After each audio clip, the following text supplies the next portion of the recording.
जो चाल चलकर कबीर खान रिया को अपने साथ वापस ले आया था, वही चाल अस्मा और सिकंदर चलकर कबीर के चुंगल से रिया को आज़ाद करवाने के लिए आ चुके हैं।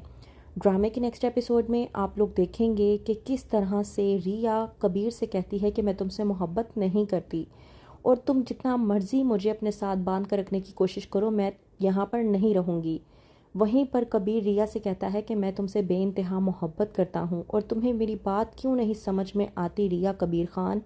रिया जब अपना नाम कबीर के नाम से जुड़ा हुआ सुनती है तो इस बात पर भड़क उठती है और कहती है कि मेरा नाम रिया असगर अली खान है।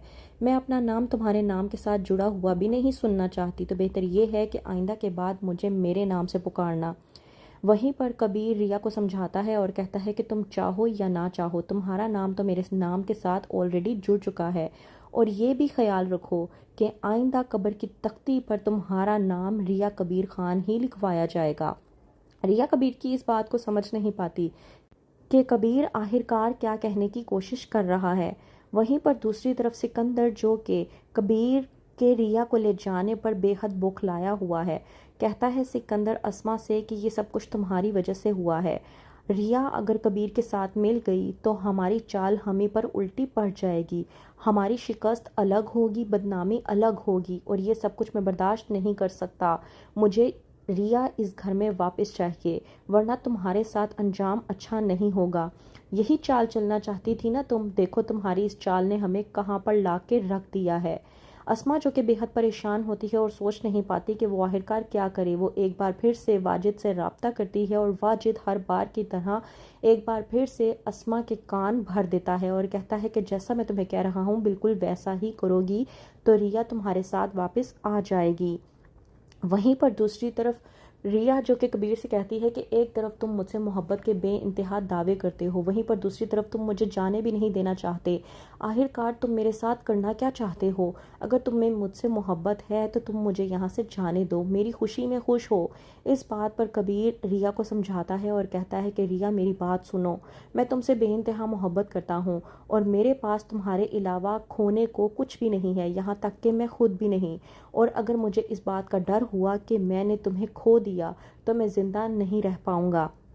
रिया कबीर की ये बात सुनने के बाद थोड़ा सा घबरा जाती है और सोच में पड़ जाती है कि क्या वाकई ही में कबीर मुझसे बेइंतहा मोहब्बत करता है।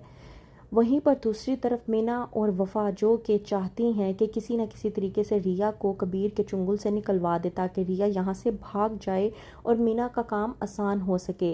माबीना, जिन्होंने मीना को वक्त दिया है कि वो रिया को कबीर की ज़िंदगी से निकलवा दें ताकि वो मीना की शादी कबीर से करवा देंगी। वहीं पर दूसरी तरफ जब माबीना और मुबीन शाह बैठे होते हैं तो आते हैं अस्मा और सिकंदर। माबीना, जो कि अस्मा को देखकर कहती है कि तुम लोग यहाँ पर खैरियत से तो आए नहीं होगे जो मैं तुम्हारा हाल अहवाल पूछूं, तो जिस काम को आए हो बेहतर ये है कि तुम लोग मुझे बता दो। सिकंदर एक पेपर पकड़ा देता है मुबीन शाह के हाथ पर। मुबीन शाह, जो कि उस पेपर को देखने के बाद बुखलाहट में कहता है कि मुझे एक बात समझ में नहीं आ रही, जब रिया इस घर में मौजूद है तो वो हमें खुला का नोटिस किस तरह से भेज सकती है। सिकंदर मुबीन शाह को जवाब देते हुए कहता है कि बिल्कुल उसी तरह से जिस तरह से तुम्हारा भाई कबीर जाली साइन करवा के रिया को हमारे घर से ले जा सकता है, बिल्कुल उसी तरह से जाली साइन करवा कर हम लोग रिया का खुला का नोटिस अपने घर के ज़रिए तुम लोगों को भिजवा सकते हैं। मुबीन, जो कि सिकंदर की बात सुनने के बाद हैरान हो जाता है और सोच में पड़ जाता है कि आगे से इसको किस तरह से जवाब दें। तो क्या होगा आगे? क्या सिकंदर कबीर के चुंगल से रिया को निकलवा कर ले जाने में हो जाएगा कामयाब, या फिर रिया खुद मना कर देगी अपने भाई को कि वो कबीर के साथ रहना चाहती है? क्या होगा आगे? मज़ीद जानने के लिए देखते रहिए ड्रामा सीरियल मन मस्त मलंग।